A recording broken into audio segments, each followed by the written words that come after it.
Y arrancamos. Rectificador con filtro capacitivo. Bueno, la idea es agregar un capacitor en paralelo con la carga, que lo que va a hacer es filtrar las bajas frecuencias, es decir, va a dejar que pasen, perdón, filtrar las bajas frecuencias, porque la frecuencia de línea es baja. A lo que me refiero es que la reactancia capacitiva, como lo habíamos comentado, si nosotros la graficamos, es así. Acá tenemos la frecuencia y acá tenemos la reactancia capacitiva.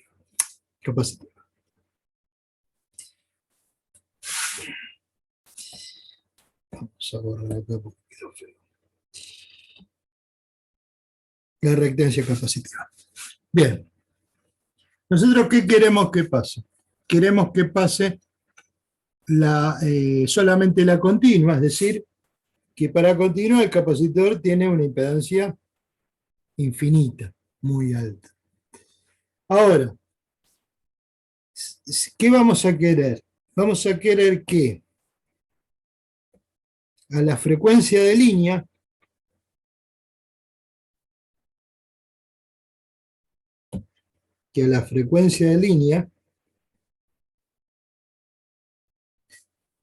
esta reactancia capacitiva sea muy baja. Entonces, para la frecuencia de línea, todas las armónicas van a pasar por el capacitor y ninguna por la carga. Bueno, en realidad no es tan así porque parte de las armónicas igual van a pasar por la carga. ¿Por qué? Porque la reactancia capacitiva no es cero, tiene un determinado valor. Pero voy a hacer que el valor de esta reactancia capacitiva sea mucho menor que la carga, que la resistencia donde voy a tomar la señal. ¿Qué quiere decir mucho menor? De 10 a 20 veces, qué feo que salió ese 20, de 10 a 20 veces más chica la reactancia capacitiva que la carga. Con eso ya me soluciona el inconveniente y el capacitor empieza a actuar como filtro. ¿Se entiende la idea? ¿Qué va a ocurrir? Bueno, este capacitor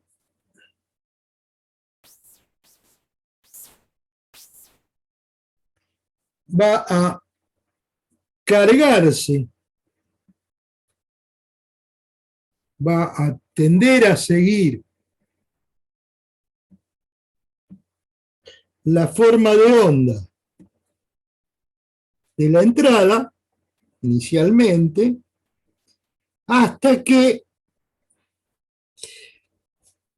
se cargue. Cuando se carga el capacitor, me va a generar una tensión en este sentido, BC, que va a ser igual que el pico de la señal del generador, y ahí va a hacer que el diodo se bloquee y el capacitor es el encargado de entregarle la carga, la corriente de carga, a la resistencia. En ese momento el capacitor se va a descargar hasta que la tensión de entrada supere la tensión en el capacitor, donde nuevamente se va a volver a cargar y va a repetir el ciclo. Acá tenemos que destacar una cosa. En este momento, en este instante, este proceso de una primer carga del capacitor totalmente descargado se da en el arranque de la fuente y se da por única vez. En el segundo ciclo ya el capacitor tiene carga y no necesita cargarse tanto. Y así sucesivamente hasta que el sistema se estabiliza, que se estabiliza muy rápidamente. Es decir, se estabiliza en un tiempo de 5 a 6 veces la constante de tiempo de carga y descarga, que es el producto de la resistencia de carga por el capacitor. Ese valor siempre es muy chico, perdón, es un tiempo muy chico y prácticamente es instantáneo. Ahora vamos a tener que tener en cuenta que como el diodo conduce menos tiempo, me va a tener que entregar la corriente para la carga y para que se cargue el capacitor, es decir, me va a generar un pico de corriente inicial, que es más alto, donde vamos a tener una corriente no repetitiva, y después de que el capacitor se cargó, el tiempo que va a conducir el diodo es menor y la corriente que va a entregar el diodo es menor. ¿Por qué? Porque es la corriente que va a necesitar el capacitor para volver a cargarse al máximo y la corriente que necesita la carga en ese instante de tiempo. No sé si me expliqué.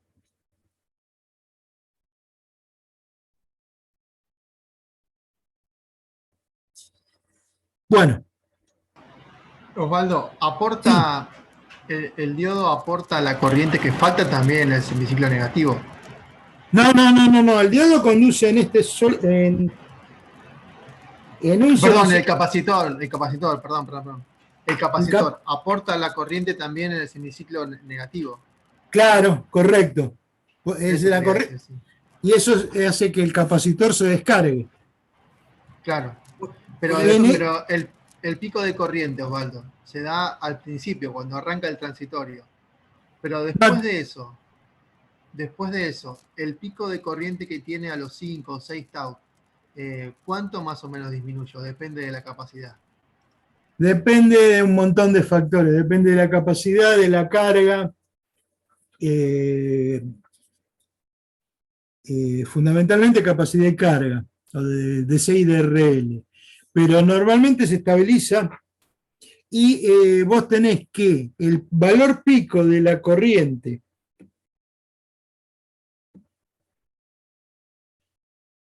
este valor pico, el máximo que puede entregar en el primer semiciclo, respecto del máximo que entregan los semiciclos siguientes, puede estar en el orden de 2 a 4 veces. Y en algunos casos, y hay una característica que todavía es peor, que no la analizamos todavía. O sea, cuando arranca es posible que tenga un pico de corriente el doble o el triple de lo que va a tener después en el circuito ya estabilizado. Claro, exacto. Y ese pico de corriente, ¿no afecta también al comportamiento del diodo? Es el diodo el que tiene que soportar ese pico de corriente, el que me lo tiene que entregar. Claro, pero yo digo, ese pico de corriente no afecta el comportamiento del diodo, porque tengo que tomar en cuenta eso cuando voy a poner el diodo también, ¿verdad? Por supuesto, o sea, tengo que tener en cuenta esa característica que tiene el diodo y no tengo que superarla. A ver, el diodo va a tener ciertas características. Ahora dame un segundito y ya te paso. El diodo va a tener ciertas características que me van a interesar, que tiene que entregar o que tiene que soportar sí, tiene que soportar, que tiene que tener, tiene características que tiene que tener. Tensión de pico inverso.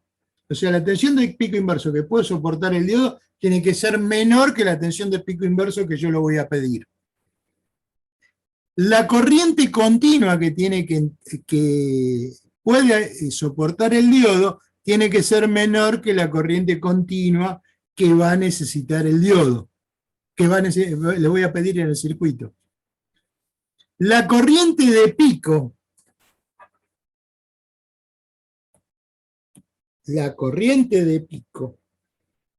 esta, tiene que ser, corriente de pico, tiene que ser menor que la corriente de pico que le va a exigir el circuito. Y hay otra corriente de pico que se llama corriente de pico no repetitiva, que también tiene que ser menor que le va a exigir el circuito. Con todas esas características, yo elijo el diodo cuando estoy diseñando la fuente. ¿Me explico? Sí, no, Sí, más o sí. menos. Sí, más Bien. o menos, sí. ¿Quién es La el...? consulta que yo le quería hacer una consulta, que no entiendo el gráfico, como que no tendría que estar alineada la corriente del diodo con no, la corriente del capacitor con la tensión, el gráfico, porque acá me dice que cuando se queda sin corriente el capacitor, pero igual tiene tensión, y eso en la ley de Ohm no condice la ley de Ohm, ¿no? No, el No sé si me estoy capacitor... explicando bien mi duda. Sí, correcto. El capacitor no sigue la ley de Ohm. La relación entre tensión corriente del capacitor es una tensión... la corriente es la derivada de la tensión.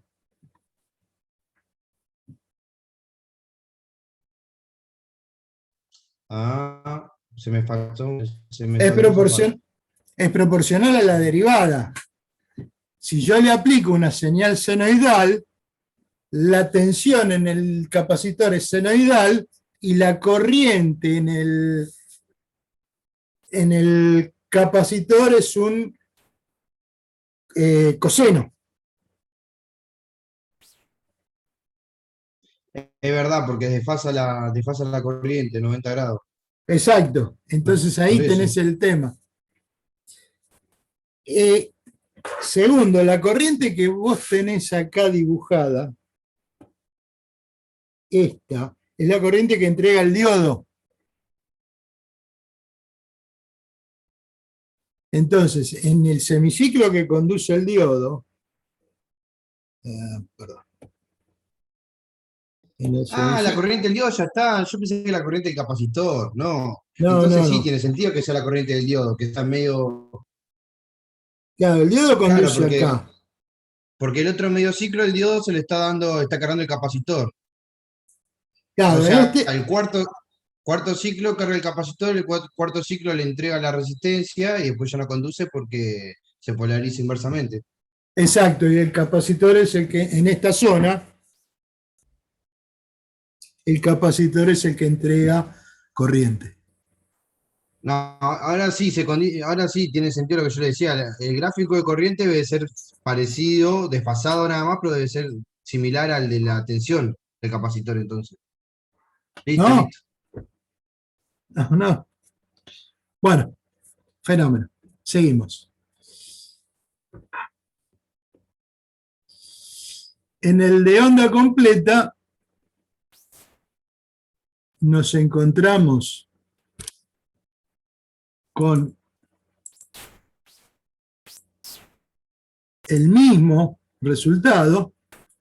La única diferencia es que primero van a conducir un diodo u el otro, o un par de diodos y el otro par de diodos, por semiciclo, y cada uno va a entregar menor corriente, pero voy a tener una corriente pico que se va a inicial, y después voy a tener que el par de diodos va a conducir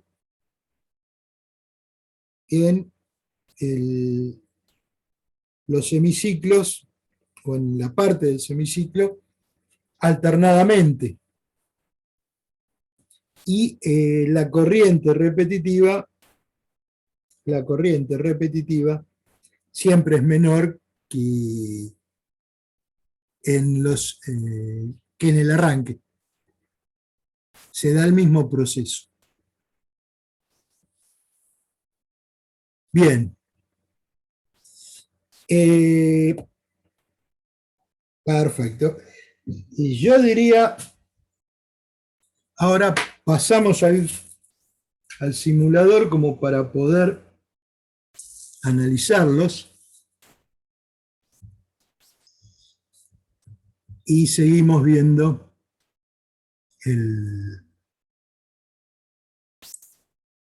después seguimos viendo el tema teórico. Ahora abro, fíjense, el media onda con filtro.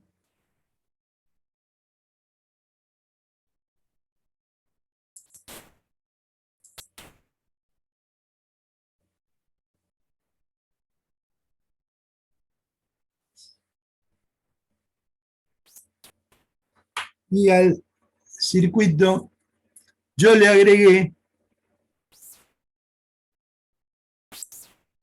un capacitor de 100 micro. O sea, yo le agrego ya de por sí al circuito como filtro este capacitor de 100 microfarads. Si yo hago el cálculo de la constante de tiempo, voy a tener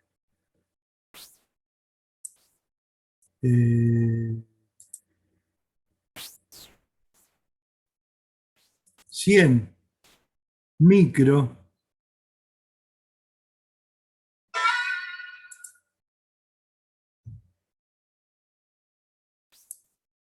por 100 ohm.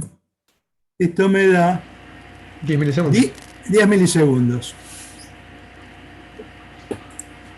Es decir, que a los 50 milisegundos ya estaríamos en régimen permanente, es decir, estamos hablando de 2-3 ciclos de actividad, 2 o 3 ciclos de funcionamiento.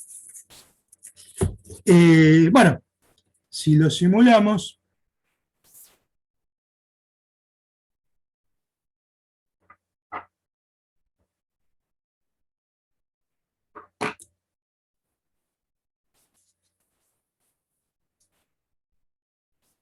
y ponemos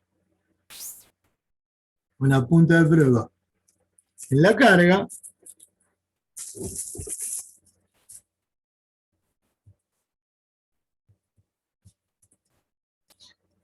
podemos ver cómo está trabajando. Pero fíjense que en el primer ciclo parte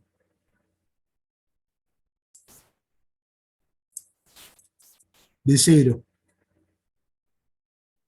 que es lo que podemos observar rápidamente acá. Se carga y después el capacitor no va a volver a llegar a cero.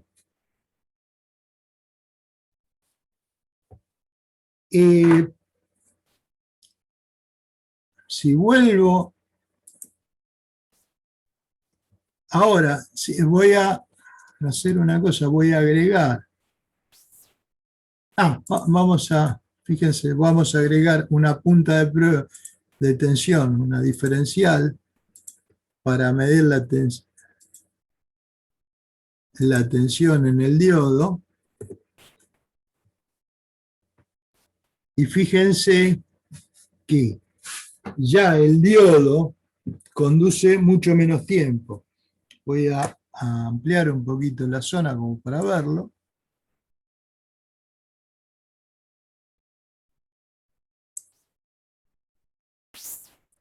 Y fíjense que el diodo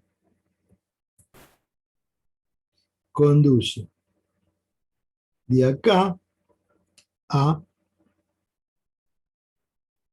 acá más o menos. Y vuelve a conducir,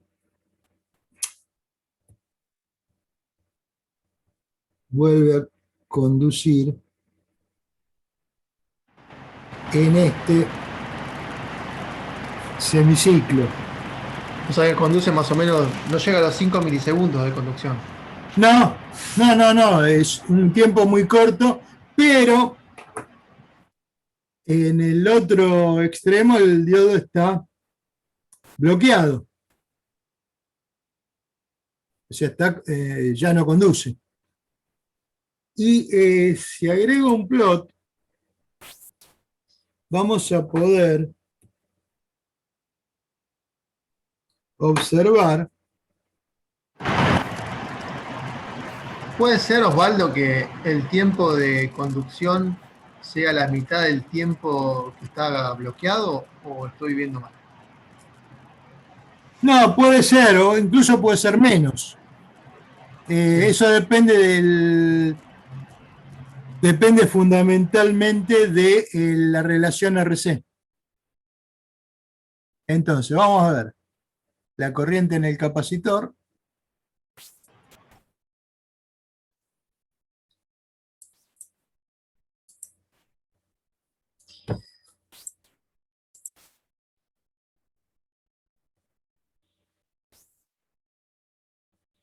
Bien.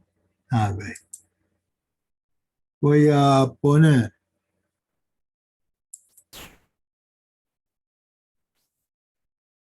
la corriente en la carga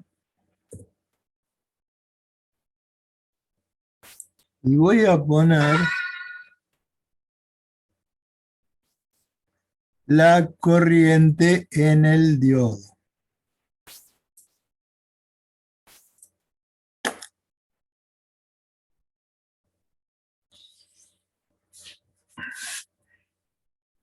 Acá fíjense cosas interesantes e importantes. Bueno, están invertidos los gráficos, pero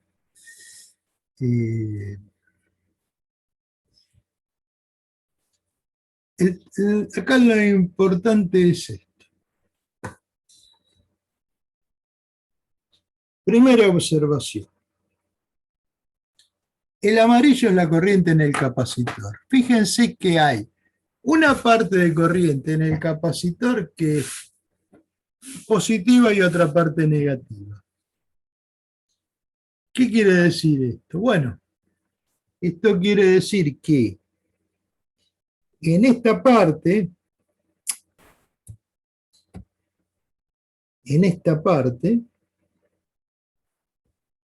el capacitor recibe corriente. Fíjense que es negativa, está abajo del cero. Y en esta parte, el capacitor entrega corriente, es positiva, está arriba de cero.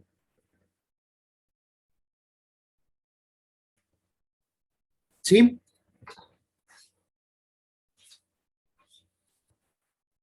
Segunda cosa importante para ver. La azul es la corriente en el diodo. El diodo conduce en un instante muy corto de tiempo y en el otro instante de tiempo el diodo no conduce, está bloqueado, no entrega corriente. Es decir, entrega corriente en esta parte y en esta no. ¿Ok?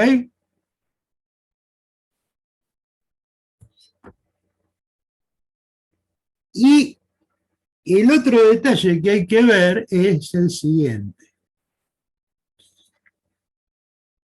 El trazo verde es la corriente en la carga.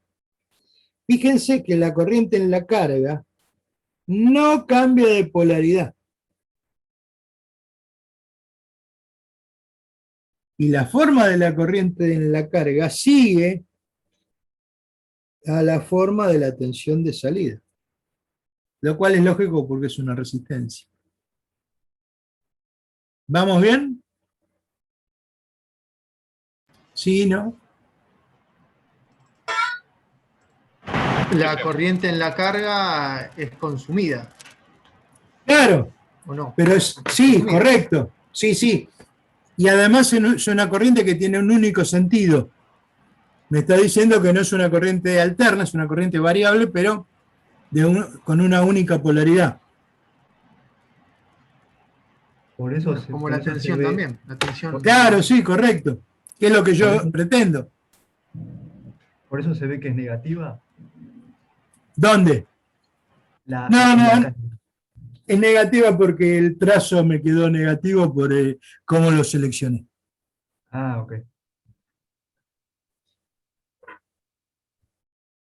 Bueno, recuerdan más o menos, o sea, el diodo está conduciendo entre de 82 a... Está conduciendo unos 4 o 5 milisegundos, más o menos. ¿Correcto? Vamos a hacer lo siguiente. Vamos a simular nuevamente el circuito, pero vamos a hacer un cambio. Vamos a poner un capacitor que en vez de ser de 100, sea de 500 micros. Igual les digo que son capacitores chicos estos. Normalmente vamos a encontrar que en la fuente tenemos capacitores más grandes. Observen. Primera característica. Mejoró el ripple. Es mucho más chico. Lo que pasa es que ahí aumentamos la constante de tiempo y tarda menos en descargarse. Exacto. Y estamos más planos. En el otro estaba medio curvado. ¿Se ven? Sí. sí, se Pero, ve re bien. perfecto. Entonces vamos a hacer una cosa. Vamos a sacar las puntas de prueba.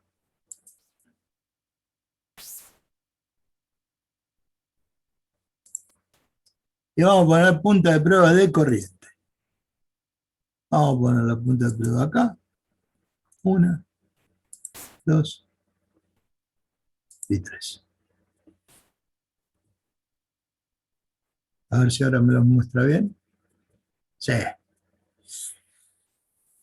Fíjense, detalle importante. Tengo un evento particular acá, cuando arranca el funcionamiento del circuito. Después todos estos se repiten.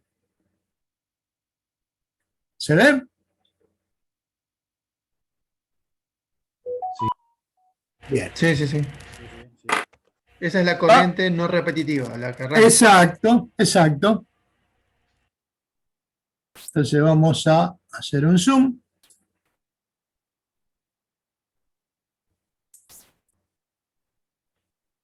Fíjense la relación. Estamos casi en los 2 amperes de pico. Y en la corriente repetitiva estamos cerca del ampere de pico.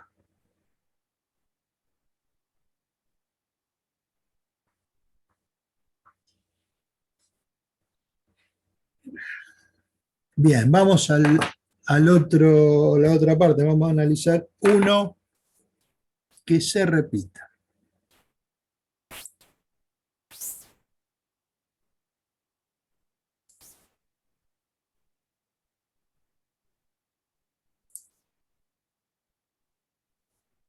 Fíjense. En este pedazo, en este intervalo de tiempo, conduce el diodo. Recibe corriente el capacitor, que es la verde, y recibe corriente la resistencia, que es la verde.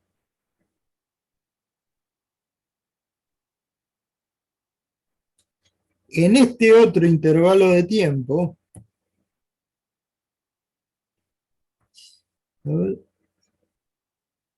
en este intervalo de tiempo, ¿se ve el azul?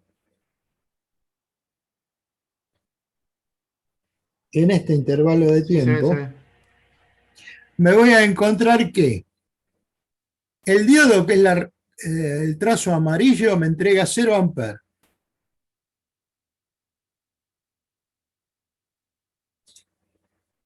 En la resistencia está bajando la corriente poquito, pero estamos dentro de un valor medio que es el que necesita la corriente. Pero la corriente en el diodo es negativa. Invirtió su sentido. Cuando el diodo conducía, el capacitor recibía corriente.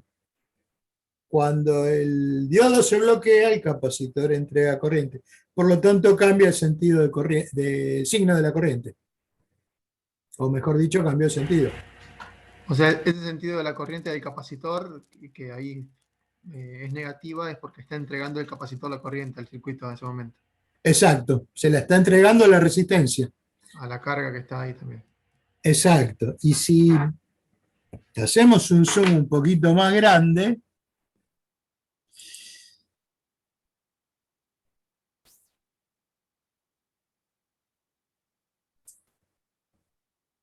fíjense que los valores de corriente en el capacitor y en la resistencia son prácticamente iguales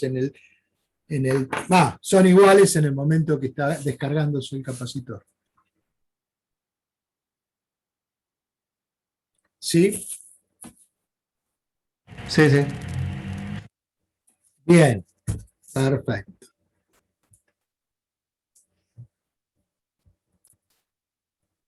Bueno, con esto ya tuvimos un buen rato. Abro el onda completa con filtro, el punto medio con filtro. Y ese era el de media onda con filtro. Sí. El punto medio con filtro va a funcionar igual.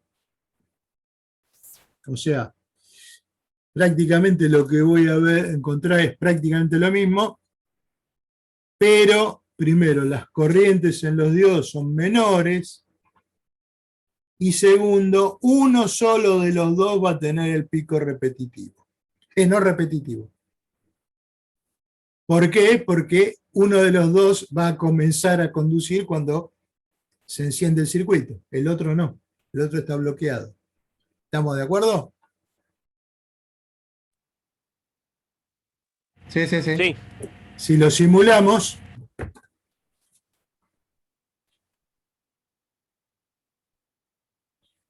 y obviamente ponemos una punta de prueba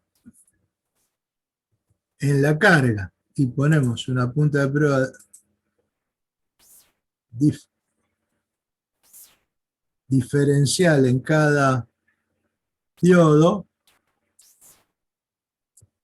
ese error me lo tira porque por ahí no toqué justo el lugar donde tenía que ir la punta de prueba y me avisa. Fíjense que, bueno, tenemos los diodos que tienen trazos muy parecidos en color como para distinguirlos, entonces vamos a cambiarle el trazo a uno. Al verde vamos a ponerle un rosa. Fíjense, primero, se duplica la frecuencia, obvio. Segundo, los diodos conducen alternadamente. Tercero, el diodo violeta va a ser el que entregue la corriente de arranque, la corriente pico no repetitiva. Y si ahora yo grafico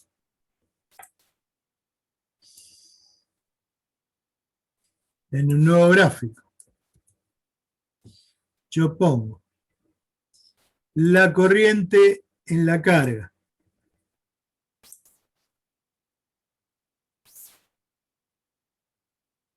pongo la corriente en el capacitor, pongo la corriente en un diodo y pongo la corriente en el otro diodo, ahí, ahí.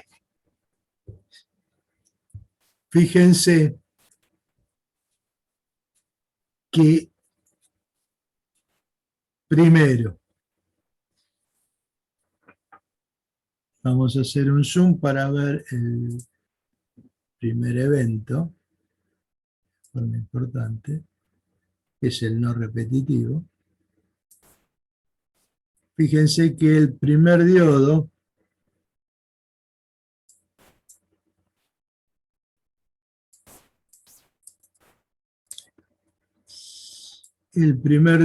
me entrega un pico de corriente para poder cargar al capacitor y después, en los próximos intervalos, me voy a encontrar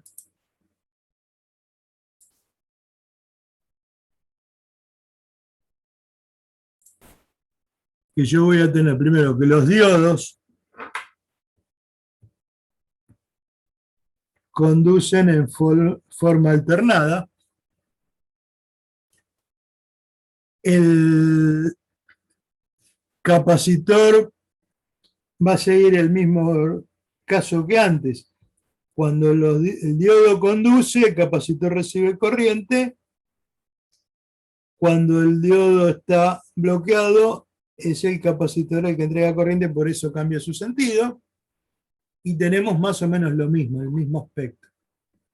¿Ok? La diferencia es que los diodos van a entregar menos corriente porque trabajan en forma alternada. Pregunta, Osvaldo. Sí.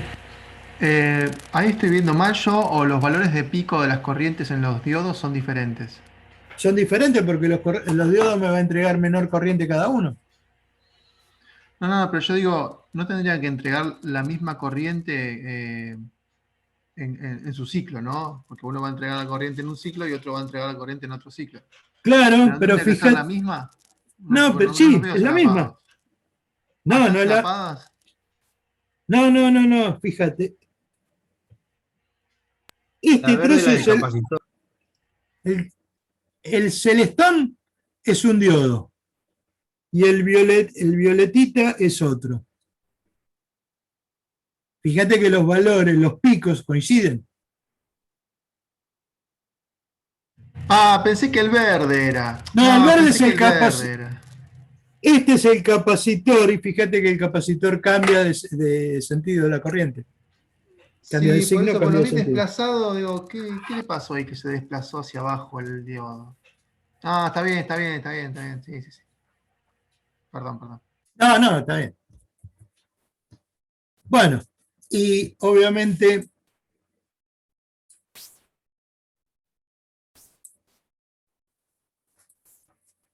si nosotros abrimos el puente con filtro,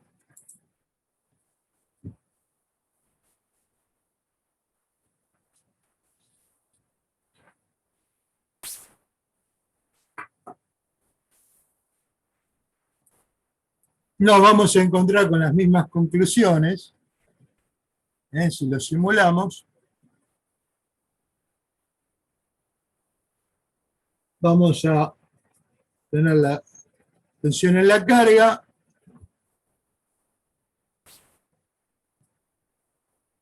y voy a poner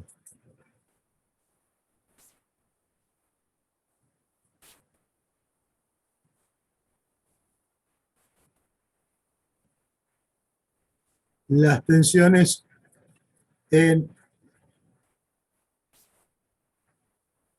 los diodos, pongo dos porque los otros dos muestran lo mismo, y bueno, obviamente, conducen los diodos en forma alternada, tengo un ripple razonable. ¿Qué pasó?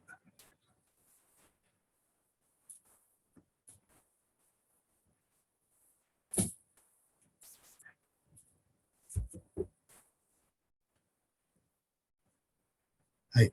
No, me está llegando. Empieza a mostrar en 100 milisegundos. No importa. Y nos vamos a encontrar con los mismos temas de las corrientes que en el de punto medio. ¿Sí? Bueno, seguimos. Bueno.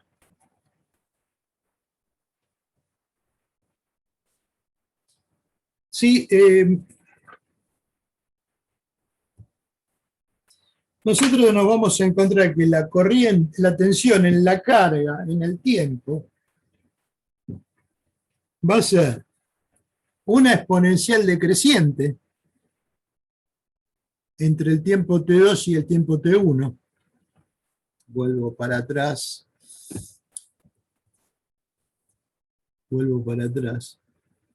Es decir, entre el tiempo T2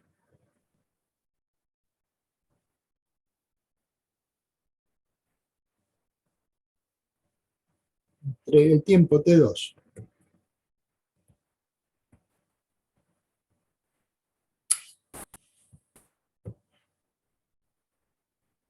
el tiempo T2 y el tiempo T1 es el tiempo que conduce el capacitor.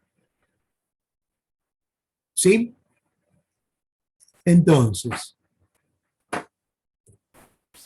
la tensión en la carga va a ser una exponencial decreciente debido a la descarga del capacitor.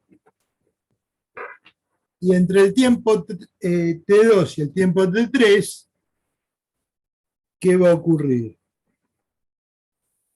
Estamos llegando retrasados, ¿no?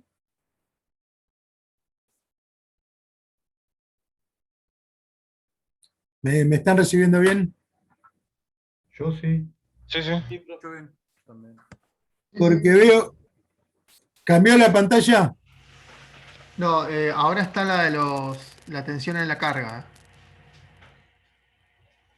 Ah, perdón. Yo fui, perdón. Un error mío. La tensión en la carga va a ser en el tiempo T2 y el tiempo T1, donde se descarga el capacitor, va a ser una exponencial decreciente. Y entre el tiempo T3 y el tiempo T2, donde conduce el diodo, va a tender a ser una senoidal.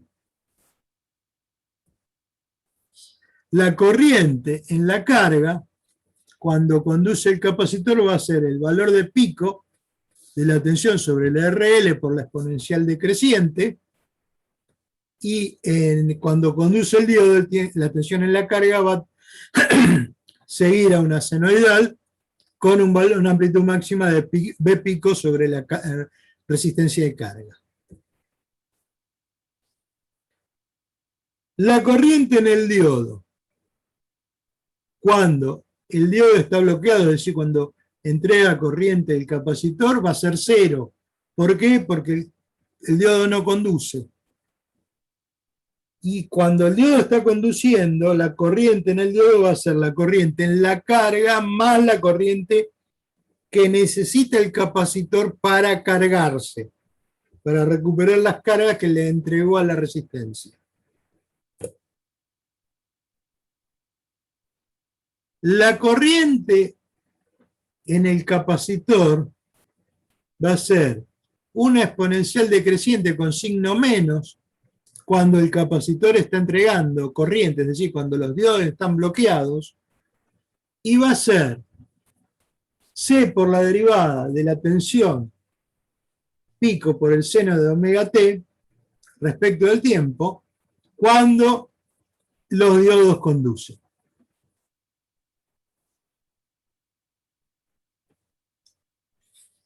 Si nosotros resolvemos esta derivada, vamos a encontrar que va a ser omega c por la tensión pico de la señal que entrega el generador por el coseno de omega t.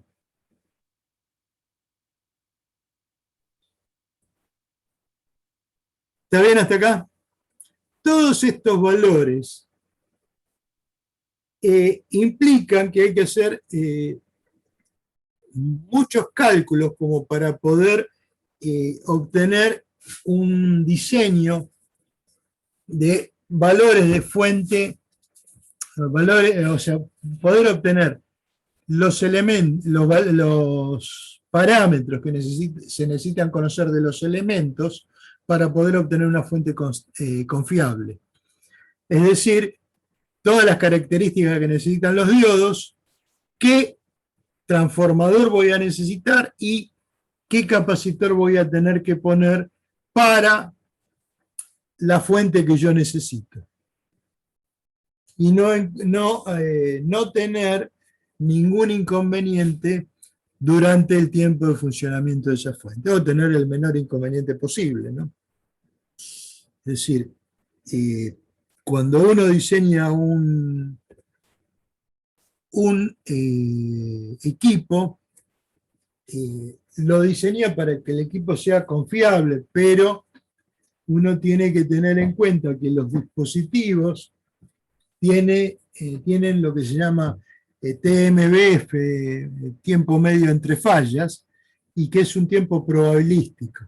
Entonces uno diseña, tiene en cuenta, considera esos tiempos como para poder aceptar que el tiempo de vida útil del equipo sea lo suficientemente razonable, pero como son parámetros estadísticos, se me da una probabilidad, uno, bueno, puede encontrar que en un lote hay equipos que fallan muy rápidamente y hay equipos que duran muchísimo tiempo sin presentar ninguna falla. Pero eso es un tema estadístico. Bueno, entonces, cuando nosotros queremos diseñar una fuente, necesitamos conocer las especificaciones que nos piden para ese diseño. Y las especificaciones que nos van a pedir para el diseño son tensión de salida de la fuente, tensión de continua de la fuente, corriente de salida de la fuente, nos van a dar la frecuencia de línea. Esto parece redundante, pero bueno, es una de las especificaciones que uno dispone, aunque ya sea un número, un valor conocido, es una especificación que uno tiene que tener en cuenta. Y el otro elemento que uno tiene que tener en cuenta es el factor de Ripley que a uno le piden. Es decir, con esas 4 especificaciones yo tengo que diseñar una fuente de alimentación. Vamos a tomar como ejemplo, queremos una tensión de salida de 24 volts, una corriente de medio ampere, frecuencia de línea 50 Hz, y vamos a pedir que el factor de Ripley sea del 1%. Entonces, ¿qué tenemos que hacer? Lo primero que tenemos que hacer para poder comenzar a hacer el cálculo es calcular la carga. ¿Cómo calculamos la carga? Muy fácil, como el cociente entre la tensión de salida y la corriente de salida. Es decir, la resistencia, la carga que va a tener mi fuente para 24 volts medio ampere va a ser una resistencia de 48 ohms. Cuidado con un tema acá. La carga no tiene por qué ser normalizada. ¿Me explico? No. Ustedes, Normalizada no. el tema es así. Cuando nosotros tenemos que elegir un componente para poner en un circuito, supongamos que nos va a dar un valor, nos dio el cálculo un valor de 28.3. Entonces uno dice, bueno, perfecto, quiero ponerle un elemento que sea de 28.3. Bien. No digo unidades porque puede ser cualquier elemento, pero ¿qué va a ocurrir? Que no existe. Que no se No consiga. existe, Ahora sí, sí. no existe, no se consigue, etc. Pero lo más importante es que hay que tener en cuenta una cosa. Yo no le puedo pedir a un fabricante que me fabrique infinitos valores del componente que realiza. ¿Por qué? Porque no daría abasto, no lo podría hacer y seguramente alguien le pediría un componente que no tiene.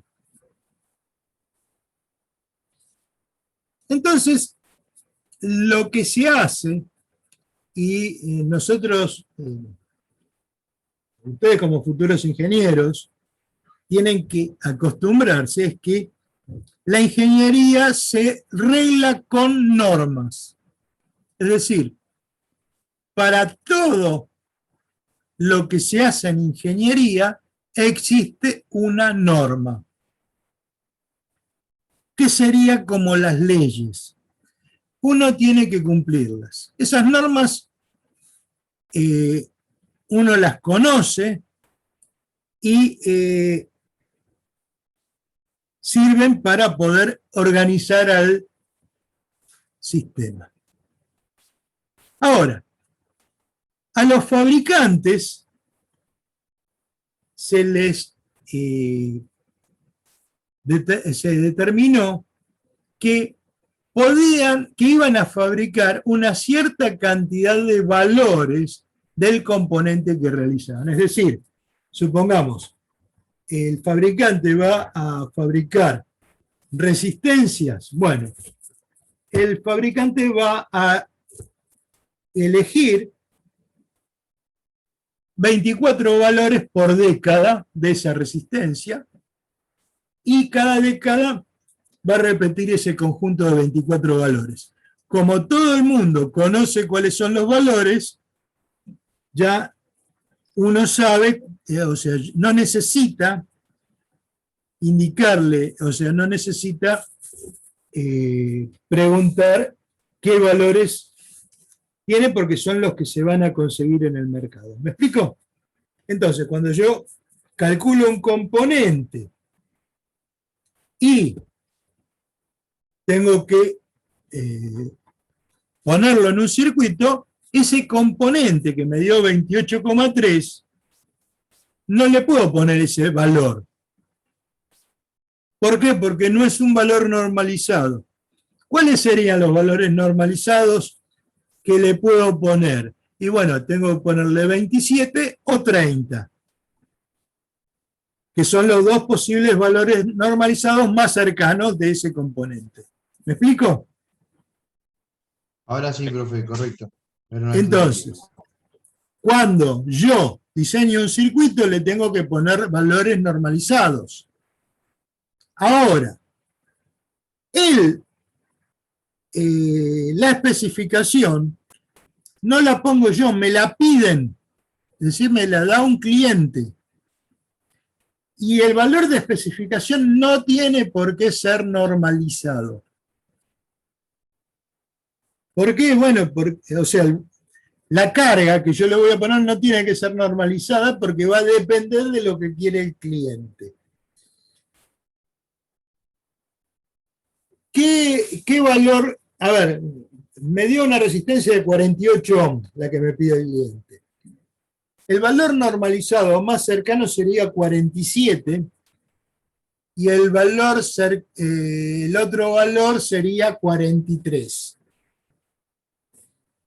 No, perdón, 51.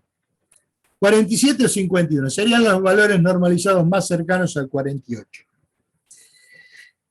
¿Qué pasa?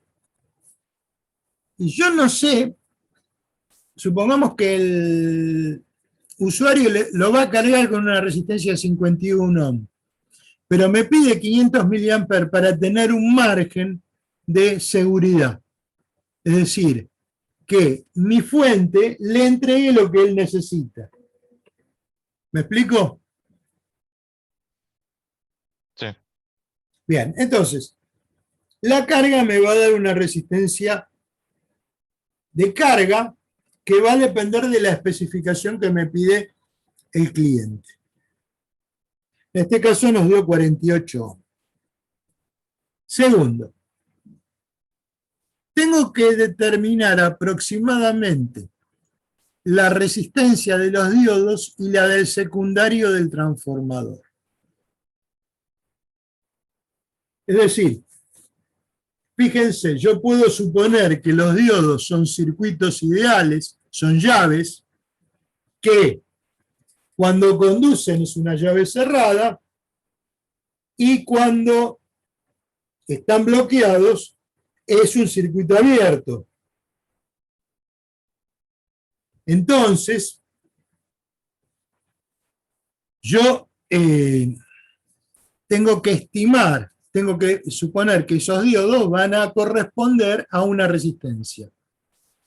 ¿Y la resistencia cuándo va a funcionar? ¿Cuándo me va a interesar? Bueno, cuando el diodo esté conduciendo. Entonces, tengo que suponer, tengo que encontrar la resistencia estática que van a presentar esos diodos en el momento de trabajo. Por otra parte, el secundario del transformador. El transformador es un núcleo de hierro, un material ferromagnético, y dentro de ese núcleo se bobina, se hacen un par de bobinados de alambre, que son el primario y el secundario. Obviamente un bobinado de alambre presenta una resistencia. ¿Por qué? Porque el alambre no es perfecto y presenta resistencia. Entonces, entre ambos elementos tengo que estimar cuánto va a ser la resistencia del secundario que va a tener el transformador y la resistencia de los diodos.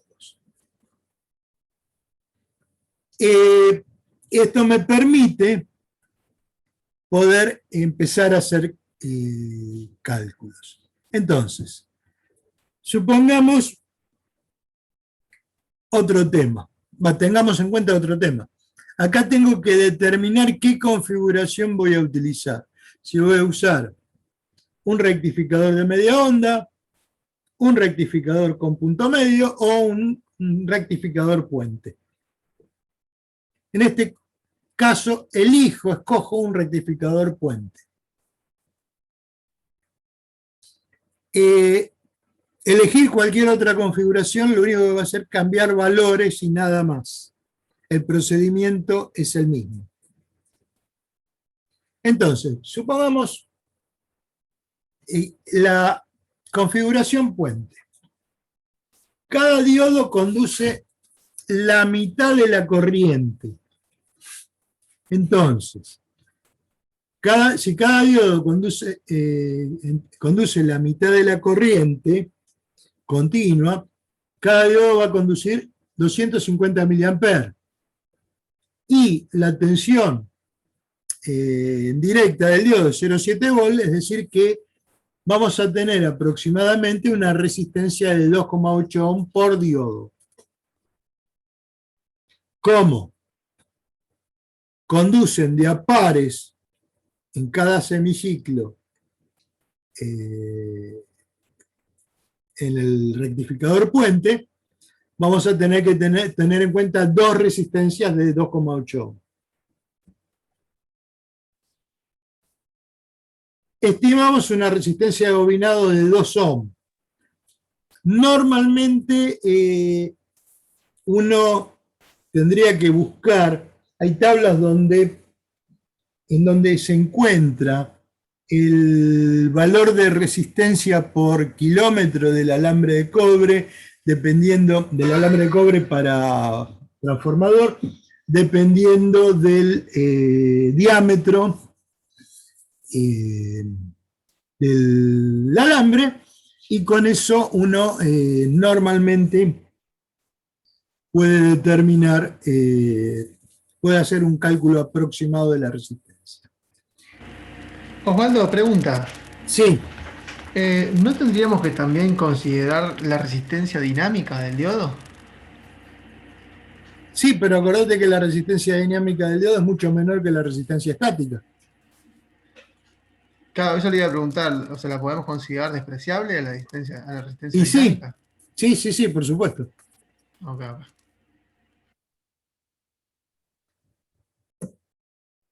Bueno, si hacemos el cálculo nos da que tenemos dos resistencias de diodo más la del bobinado del transformador, me da una resistencia total de 7,6 ohms.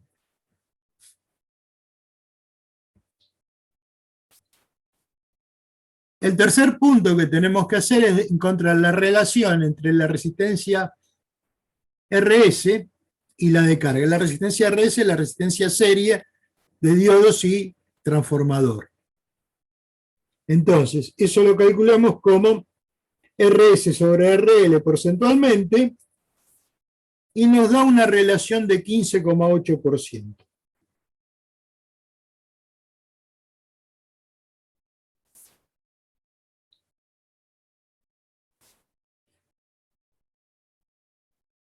¿Para qué necesito esta relación? Para lo siguiente. Hay unas curvas que se llaman curva de Jade que me permiten diseñar fuentes de alimentación. Partiendo de las características de la tensión, corriente, de la resistencia de carga, el factor de Ripley, frecuencia de línea, y con eso puedo calcular una fuente de alimentación.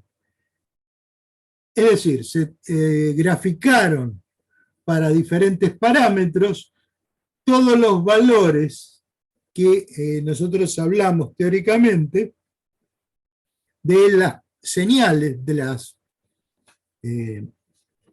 las corrientes y tensiones en el circuito, y con eso se hicieron gráficos que me permiten obtener un muy buen diseño de una fuente. ¿Está bien?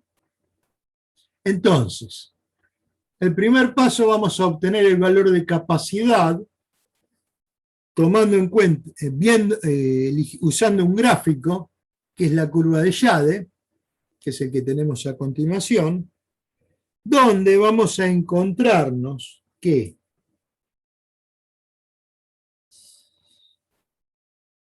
en las abscisas tenemos omega CRL, es decir, omega 2pi por la frecuencia de línea, C el valor de capacidad y RL el valor de carga. Esas va a haber curvas parametrizadas por la relación entre RS y RL de forma porcentual, y entrando por el otro parámetro que tenemos en la abscisa, que es el cociente entre la tensión eficaz y la tensión media, es decir, la tensión de Ripley y la tensión de continua en forma porcentual, que es el factor de Ripley, entrando con el factor de Ripley y cortando la curva correspondiente a nuestra relación RS-RL, vamos a obtener el valor de capacidad. Podemos obtener el omega CRL y podemos obtener el valor de capacidad deseado o necesario para nuestras características de la fuente. Ahora, ustedes me dirán que nos vamos a encontrar con dos conjuntos de curvas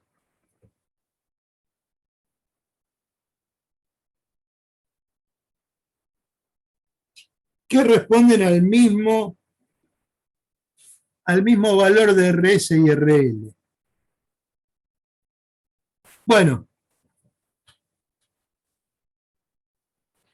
¿de qué depende? Depende de lo siguiente. Depende el tipo de rectificador que utilice.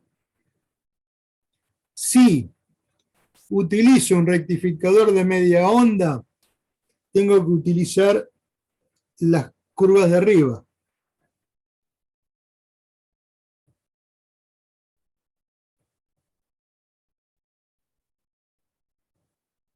Si utilizo un rectificador de onda completa, tengo que utilizar las curvas de abajo. ¿Vamos bien? Entonces, entramos con 1% de Ripple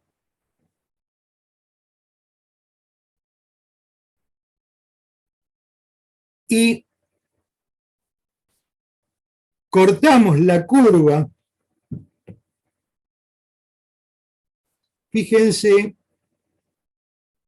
que no corto ninguna curva, interpolo entre las curvas porque una es del 10 y otra es del 30%. Y nosotros teníamos, ¿cuánto?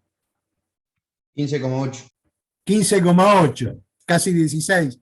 Entonces tengo que interpolar aproximadamente y voy al eje del gráfico y encuentro que el valor de omega CRL es de 50 veces.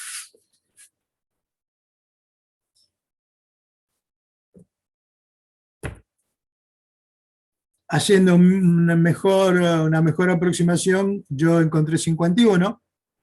Entonces despejo el valor de C, que es este factor 51 que obtuve del gráfico, dividido omega RL, donde omega todos sabemos que es 2πf y RL es el valor que teníamos. Entonces, la frecuencia, como es la frecuencia de línea, usamos 50 Hz, los 48 ohm de la carga, 51 del gráfico, bueno, y el 2π. Eso me da un capacitor de 3.380 microfaradios o microfarad. Lo cual es un valor que no voy a encontrar en el mercado y tengo que usar un valor normalizado y el valor normalizado que utilizo es de 3.300 micro. Obviamente con 3.300 micro tengo que recalcular el valor de omega CRL y eso me da un valor de 49,76. Obviamente es un poco más chico, pero es muy cercano. ¿Vamos bien hasta acá? Sí. Sí, profe, si por ejemplo compra un condensador, ¿no? Sí. De 3300 y no te va a dar los 3300 justos. Si querés que sea muy preciso, habría que medirlo primero y después hacer las cuentas. Sí, por supuesto, pero fíjate una cosa. El tema, a ver, yo tengo que ver para qué voy a destinar a este equipo. ¿Cuál va a ser el destino que va a tener este equipo? ¿Por qué? Porque seleccionar componentes en un equipo implica una cosa muy importante que se denomina costo. Es decir, cuanto más exigente sea en la selección de los componentes, mayor es el costo del equipo. ¿Correcto? Entonces, si tengo que obtener una fuente muy precisa, tengo que ver qué configuración o qué sistema voy a utilizar. Y muchas veces me conviene utilizar otros tipos de técnicas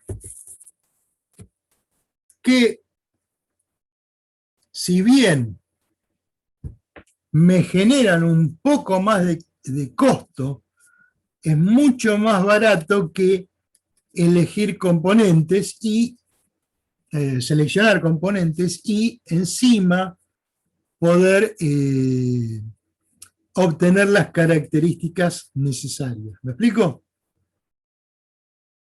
Sí, sí.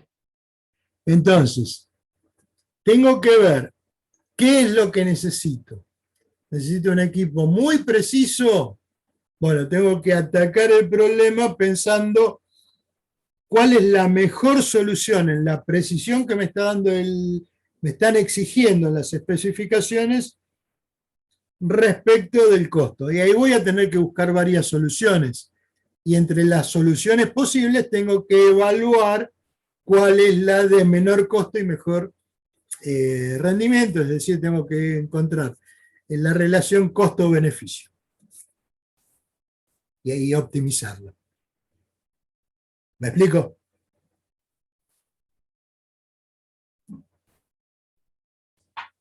Sí, no, más o menos. Sí, más o menos se va entendiendo. Sí, Bien. se entiende, profe. Perfecto. Vamos al quinto paso.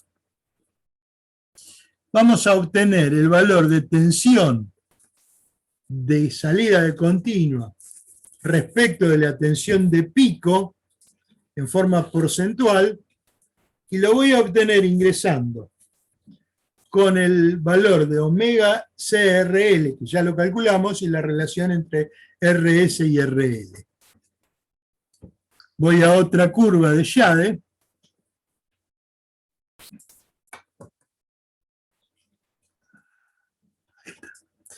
Que, como en el otro caso, me voy a encontrar que tengo una para media onda, que es esta, y tengo otra que es para onda completa, que es esta. Y si ustedes se fijan, varía poco la forma de las curvas, pero sus valores sí varían. Entonces, entrando con el valor de omega CRL y cortando la curva de la relación entre RS y RL, voy a obtener la relación entre la tensión de salida respecto de la tensión pico.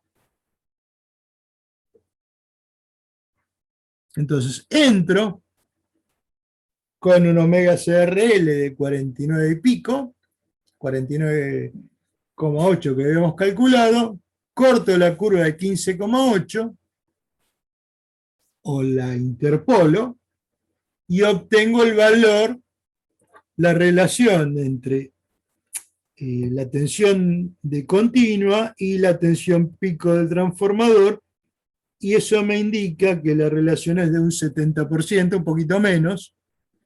Entonces, mi relación entre la tensión de salida y la tensión pico es del 69%. Con ese valor, yo voy a obtener la tensión de pico y voy a tener la tensión eficaz. ¿Por qué? Bueno, primero, la tensión de pico respecto a la tensión de continua la obtuvimos del gráfico.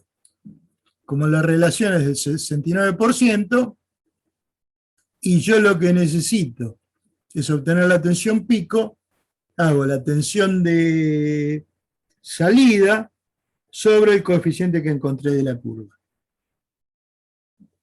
Y eso me da que voy a necesitar una tensión pico de 34,78 volt en el secundario del transformador. Ahora, yo no puedo ir al fabricante de transformador y pedir un transformador de 34,78 volt de pico. Le tengo que pedir la tensión eficaz. Entonces, como tengo la tensión de pico del de salida del transformador y es una senoidal, lo divido por raíz de 2 y obtengo la tensión eficaz del transformador y le tengo que pedir al fabricante un transformador de 24,59 volt. Obviamente voy a pedirle un transformador de 24.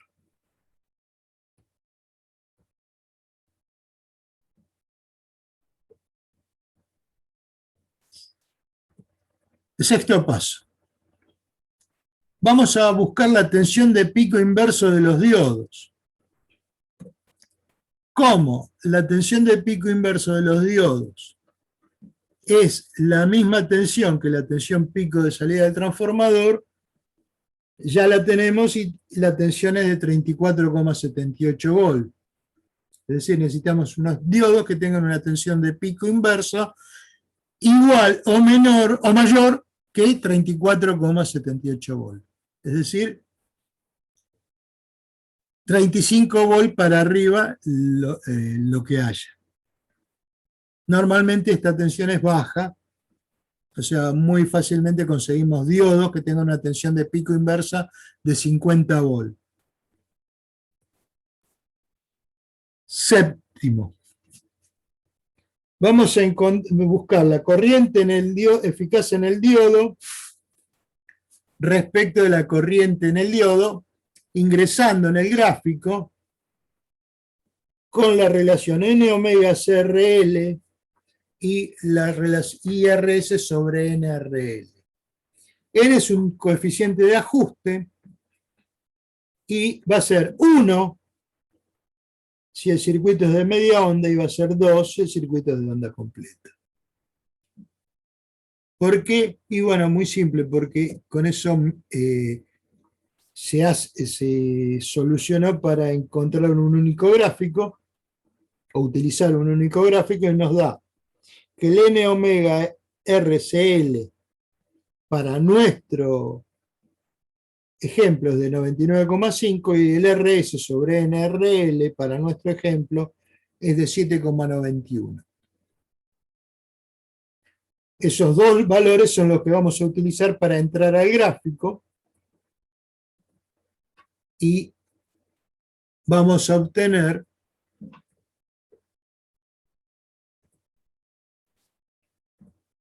de este gráfico la relación. Entonces entramos con un valor de 99,5 por acá e interceptamos la curva de 7,91 y obtenemos un valor de la relación entre la corriente pico y la corriente media en el diodo, que es de 5,2.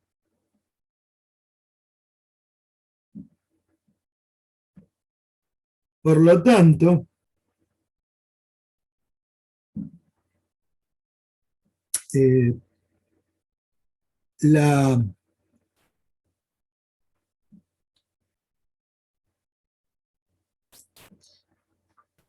bueno,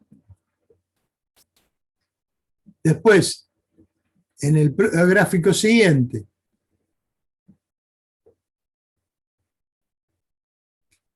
tenemos N omega CRL, RS sobre NRL para las curvas y vamos a encontrar la relación entre la corriente eficaz y la corriente media en los diodos. Entonces, entrando, obtenemos una relación de corriente eficaz sobre corriente media en los diodos de 2,2 y eso me da que la corriente eficaz en el diodo es de 550 mA.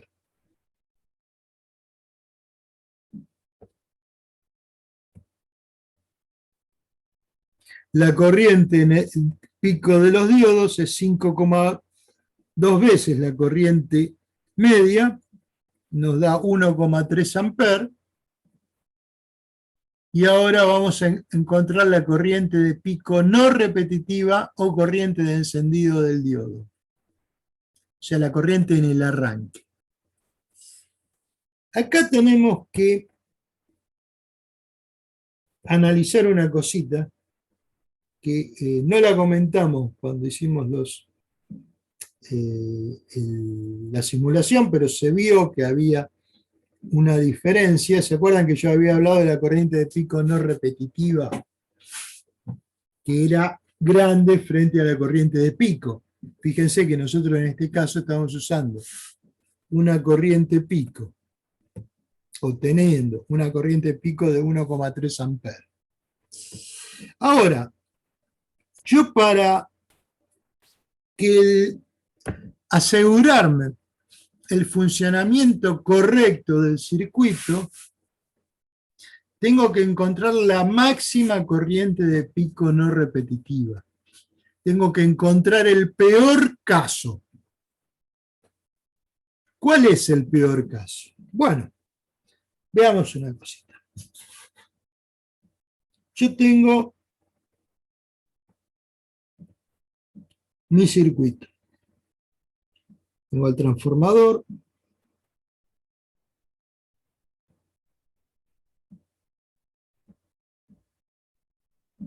Tengo el diodo. Tengo... ahí va. Tengo el otro diodo.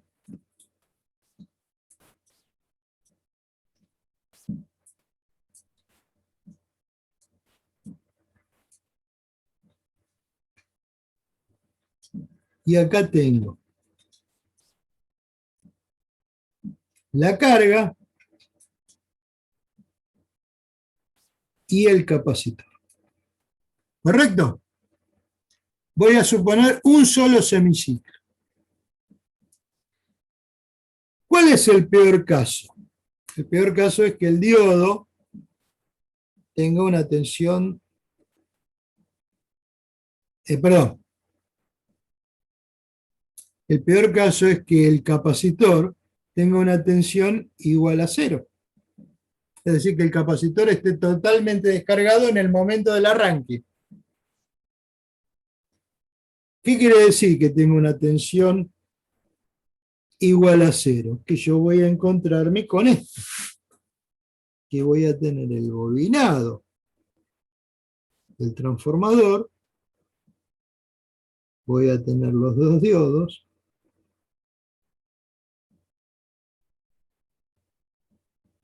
Y voy a tener un cortocircuito uniéndolos.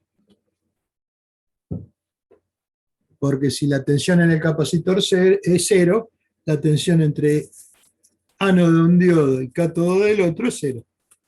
Es lo mismo que si estuvieran conectados. Pero todavía no encontré el peor caso. ¿Cuál es el peor caso? Que la señal que entrega el transformador primero esté en el semiciclo positivo, donde conducen los diodos. Y el peor caso es que me encuentre en el valor pico de esa señal. ¿Está bien? Ahí voy a tener la corriente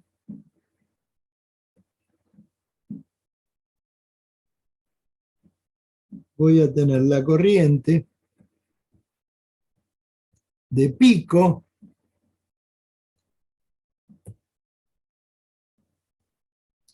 no repetitivo máximo. Peores condiciones no le puedo poner a los diodos.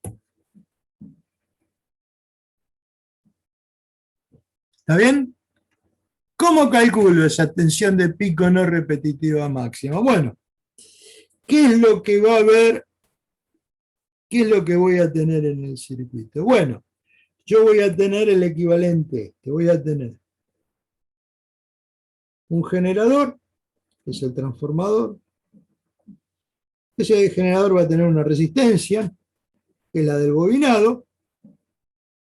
voy a tener otra resistencia que es la de un diodo, voy a tener otra resistencia que es la del otro diodo, y voy a tener cerrado el circuito. Y encima,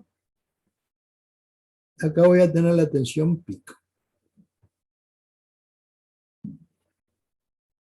Tengo que calcular esta corriente. ¿Cómo la calculo? Bueno, la tensión pico dividido las tres resistencias. Esas tres resistencias nosotros lo habíamos llamado RS. ¿Está bien? Sí, no, más o menos. Sí, sí. Bien. Sí, sí. Entonces, la tensión pico no repetitiva va a ser la tensión de pico máxima sobre RS. 34,78 volts sobre 7,6 me da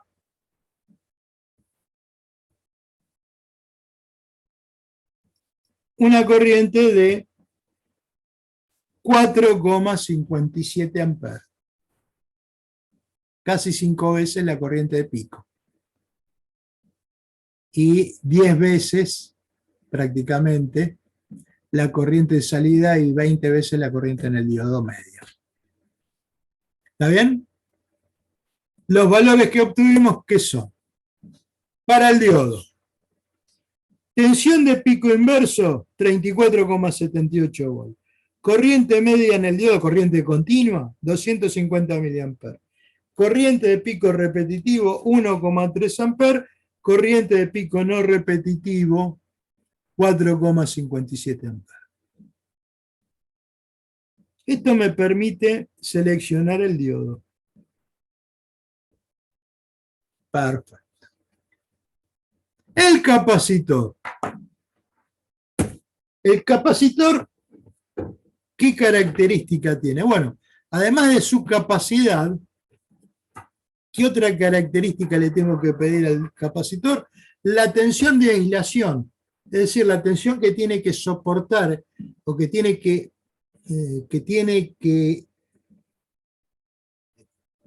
soportar, tiene que poder tener aplicado el capacitor sin que se deteriore, es decir, sin que se produzca un corto entre sus bornes por tensión de ruptura.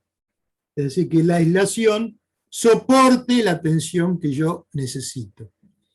En este caso, la peor condición que va a tener el capacitor es que la tensión máxima de aislación que va a tener que soportar el capacitor es la tensión de pico, 34,78 volts. Es decir, yo necesito un capacitor de 3300 micro y una tensión de más de 35 volts.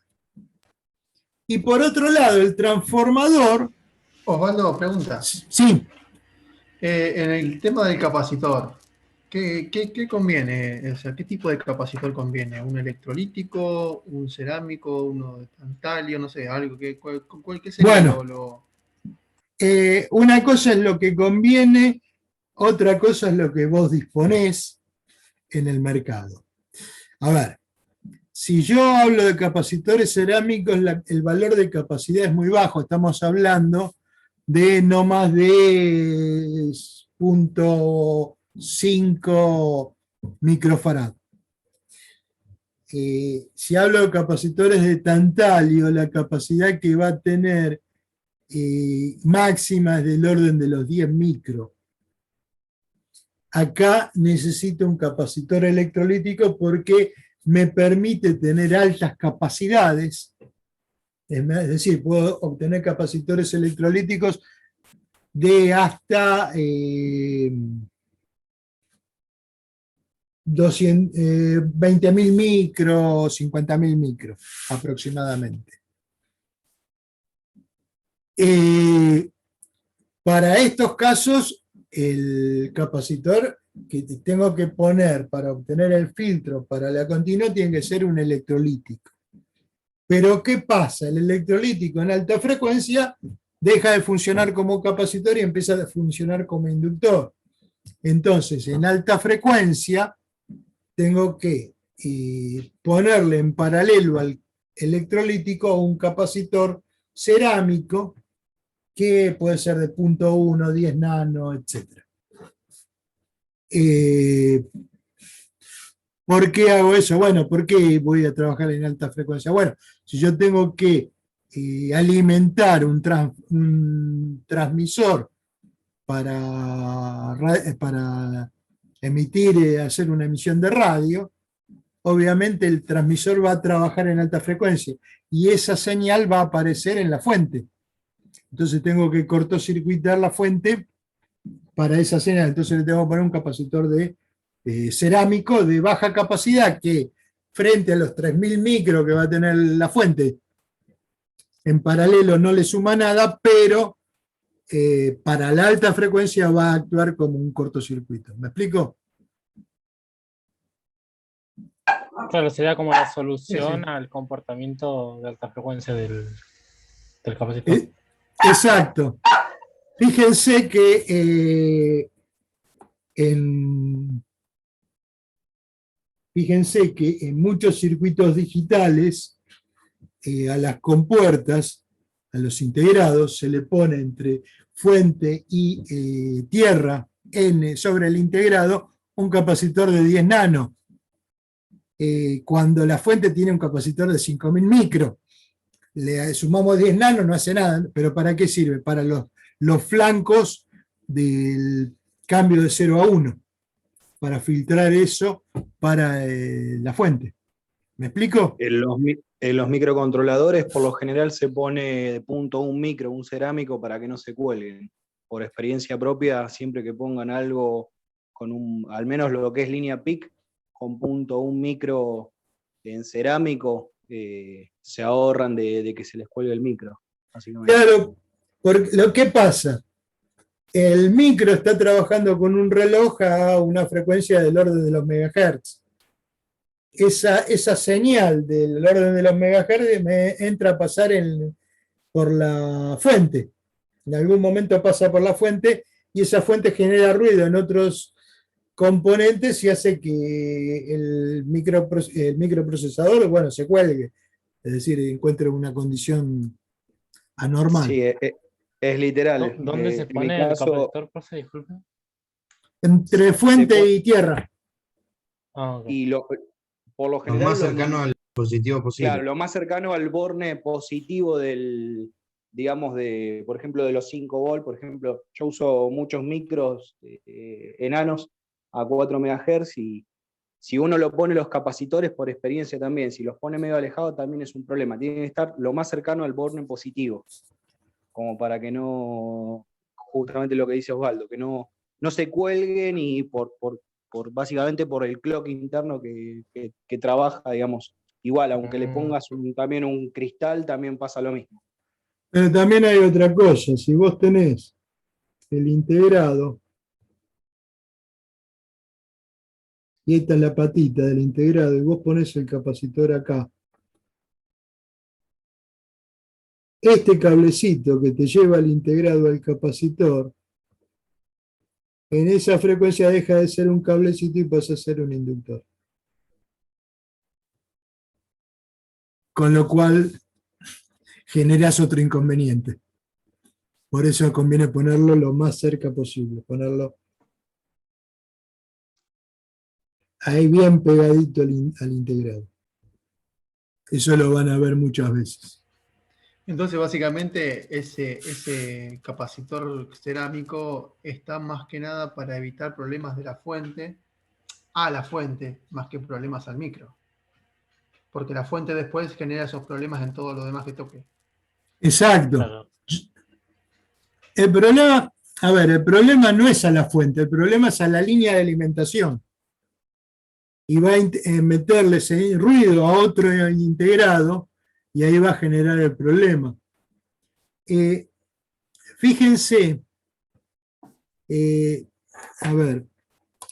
cuando uno tiene que comunicar dos dispositivos que están alejados una cierta distancia medianamente importante, es decir, hablemos de más de 20 metros de distancia, la mejor forma de comunicarlos es vía una comunicación serie.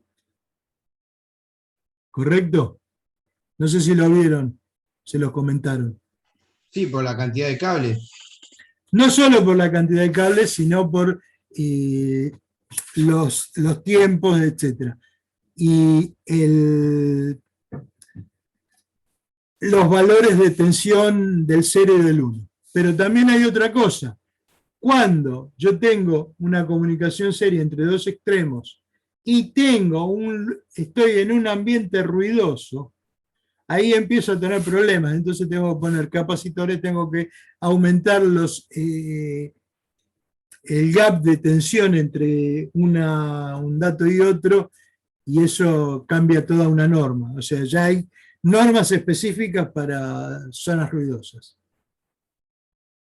Y que, bueno, es el mismo caso de que cuando tenés capacitores y micros, ¿no? En el circuito donde interviene la fuente. Y, profe, no sé si compete esta materia, ¿no? Pero a este capacitor de 3300 microfaradios, Sí, ¿qué capacitor habría que ponerle en paralelo? O sea, ¿cómo se podrá calcular el valor? ¿O es algo tipo al azar que no creo ver? no es al azar, pero vos buscas, a ver, el valor de capacidad va a depender de la frecuencia de trabajo. Ok. Entonces, vos buscás que el valor de la reactancia capacitiva del capacitor que le agregás a la frecuencia de trabajo que querés evitar el ruido sea por lo menos 10 veces más chica que la carga que va a alimentar esa fuente. Ah, entiendo. A ver, nosotros habíamos calculado una carga de 48 ohms. ¿Sí? ¿Te acordás la RL que habíamos puesto? Sí. Bien. Tenemos una carga de 48 ohms. Vamos a trabajar el circuito, voy a alimentar un circuito que va a trabajar con una frecuencia de 10 MHz. Entonces, a 10 MHz le tengo que poner un capacitor en paralelo al de 3300 micro que presenta una resistencia como mínimo de 5 ohms. 4,8 en realidad. ¿Está bien? ¿Podría Y de repetir ahí, un poquito de nuevo? ¿Un poquito de nuevo? ¿Puede ser de nuevo? Porque claro, esto está buenísimo. Está buenísimo. fíjate una cosa. Yo tengo una carga de 48. Vamos a trabajar a una frecuencia de 10 megas. ¿Está bien? Megahertz, ¿no? Obviamente. Entonces le tengo que poner acá un capacitor C. ¿De cuánto? Bueno, ya le puse el de 3300 para la fuente, perfecto. Pero no me sirve en 10 megas. Tengo que hacer que la reactancia capacitiva sea más o menos 4,8. 10 veces menos por lo menos.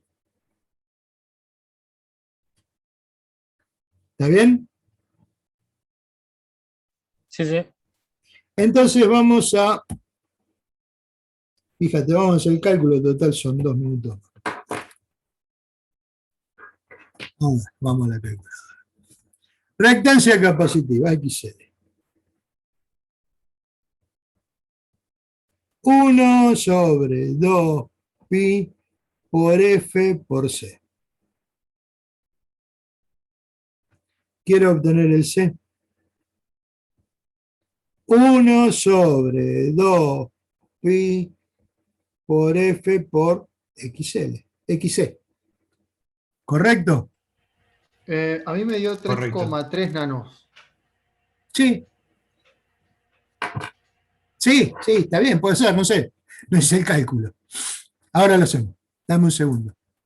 Entonces dijimos 2 por pi por 10 megahertz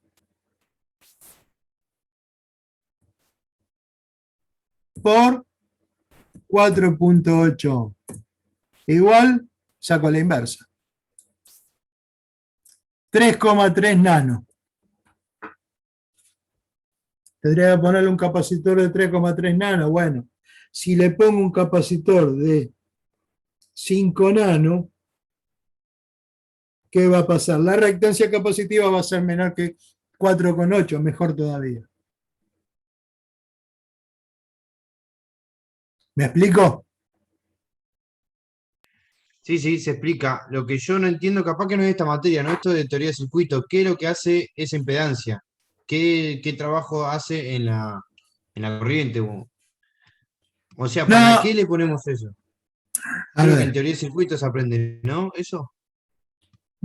Sí, sí, es más en componentes que en teoría de circuito, pero a ver,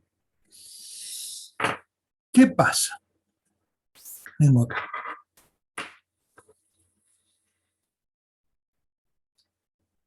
El capacitor,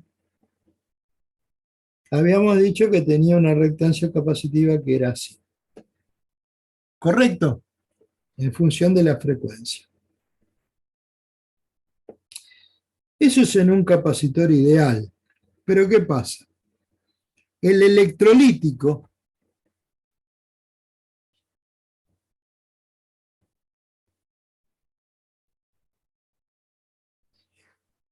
¿qué va a ocurrir? Si yo grafico la reactancia capacitiva en función de la frecuencia, va a ser así.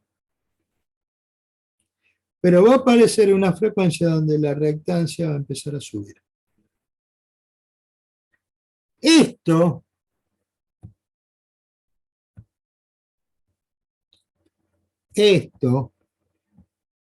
no se debe a que es un capacitor, sino se debe a la fabricación.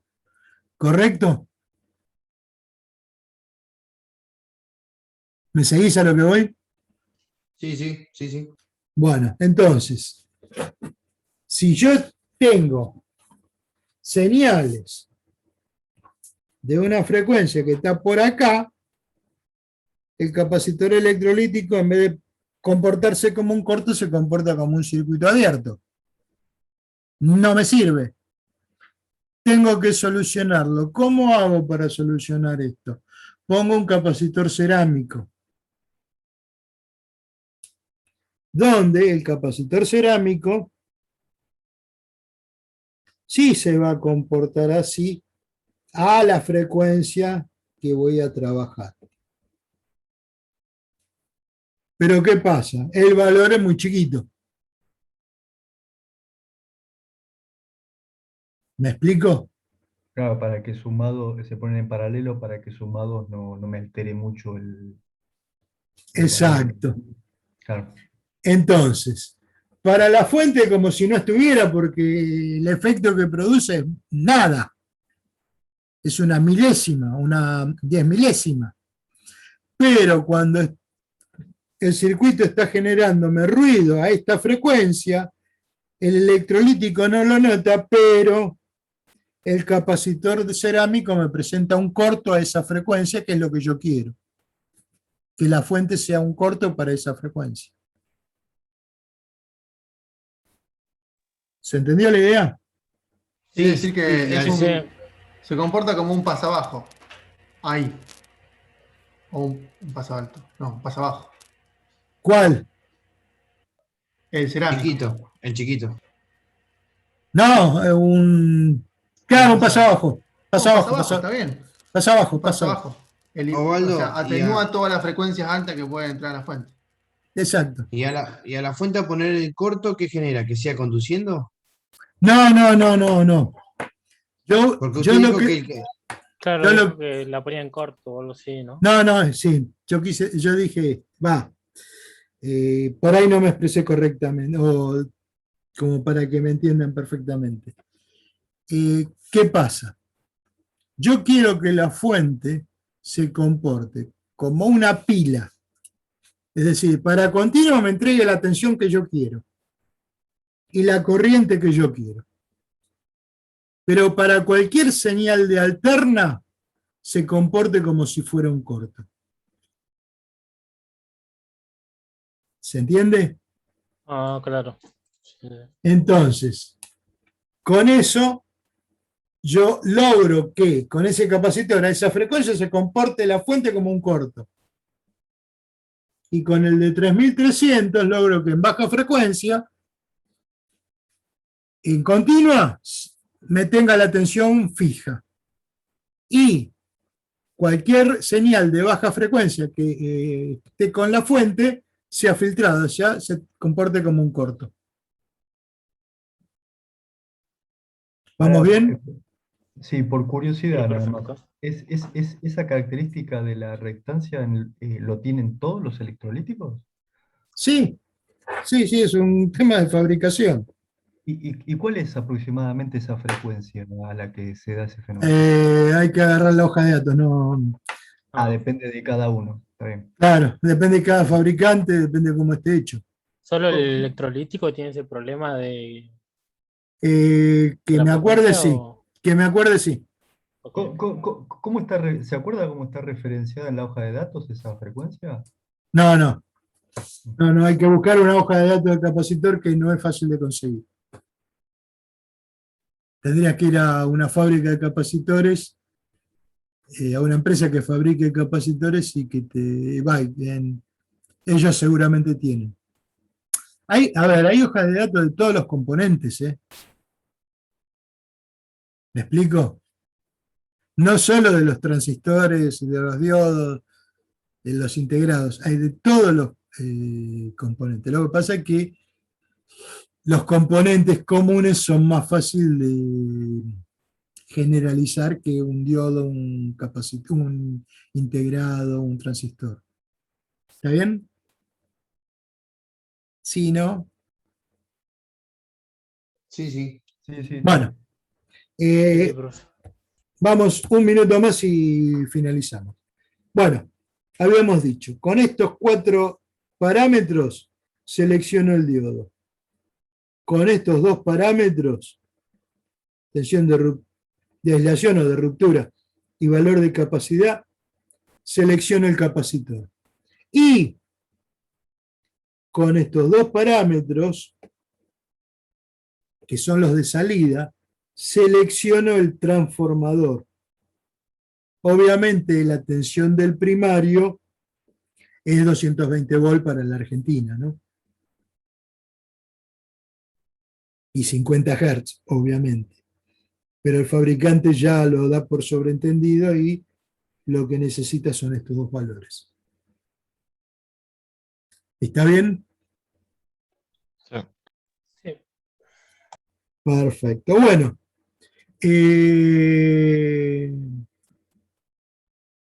Bien.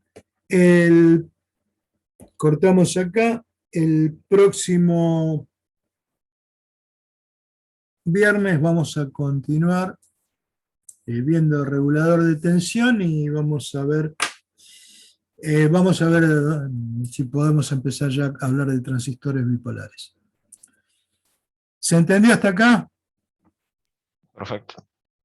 Bueno, Sí, sí, entonces, perfecto.